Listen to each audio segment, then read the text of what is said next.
picking up Charlie buttons.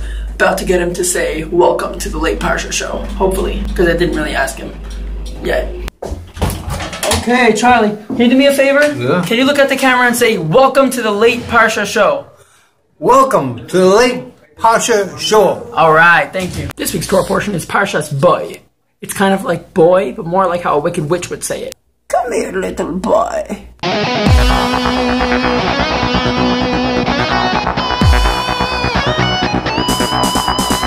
Alright, ladies and gentlemen, boys and girls, in this week's Torah portion, we learn of the final 3 of the 10 plagues with which God strikes Egypt, punishing Pharaoh and all the Egyptians. In fact, in the last plague, the death of the firstborn, it wasn't only the Egyptians that were punished. Any firstborn from any other nation that was visiting Egypt at the time were struck as well. This is because they took pleasure in watching the Jews' hardships and slave labor. So, historically, the worst time to be touring Egypt was then. Wow, Almas, look at this exhibit. The Jews are sweating away and slaving away. Oh, look at them work. Oh, Almas, look at this exhibit. It's dinosaur bones and firstborn bones. Aren't you Almas? Almas! If you're among the more patient people that watch these videos and you watch the credits as well, you'll notice that it says directed by divine providence. Everything is directed by divine providence. Well, Gamzu L'Teva, this too is for the best because all that God does is good. My tooth just chipped. I'm sorry if it disturbs the video as you watch it. Anybody know any good dentists around Crown Heights so I can see if I can get this fixed quickly? Please let me know. Alright, back to the Parsha. Being in Egypt for so long had taken its toll on Jewish life. We began behaving like the Egyptians, worshipping their gods, their deities. Sheep were one of them. Yeah, sheep. With the plague of the firstborn on schedule, in which Pharaoh would get the point to actually let the Jews go, hence the exodus from Egypt, hence what we know today as the holiday of Passover, God gave us a very special mitzvah, the holiday of Passover. That was the original Passover! Yes, it was. A very integral part of the holiday of Passover is the Passover sacrifice, which unfortunately we are not able to bring today, as today isn't Passover.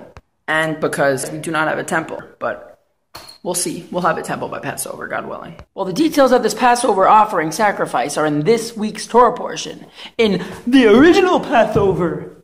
Yeah, I'm not really sure why a sweater has anything to do with that, but whatever. Step number 1, bring in from your flock or buy from the market a sheep. A sheep?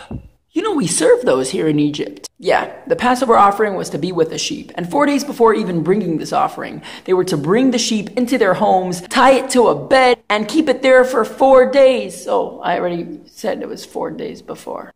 The point is, sheep! That was the deity. And yes, that's the point. Before the exodus from Egypt can happen on a national scale, God made sure that each and every Jew was to have his personal exodus from his own Egypt and his own enslavement, cleansed from this idolatry. We loved sheep. We served sheep. The sheep was everything to us. Except dinner, which is ridiculous. But that was about to change. God said, you are very attached to idolatry. Bring it into your house for 4 days. Look at it for what it is. Smell it. Hear it. It's a sheep. What more can be said? Bah! Sacrifice the sheep and make it from deity to dinner. I have about 30 seconds till this video is officially too long for some people, so please, if you did not understand the reference. The point is, we have things in our life which we feel dependent upon, we feel confined under, we feel addicted to. Things that hinder our relationship with God or other people. They make us not free. They enslave us. I hope you can take something personal and experience Exodus in regards to it.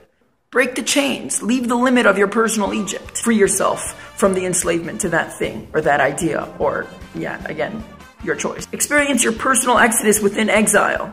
And this will culminate with a national exodus. With the righteous Mashiach. May it be now.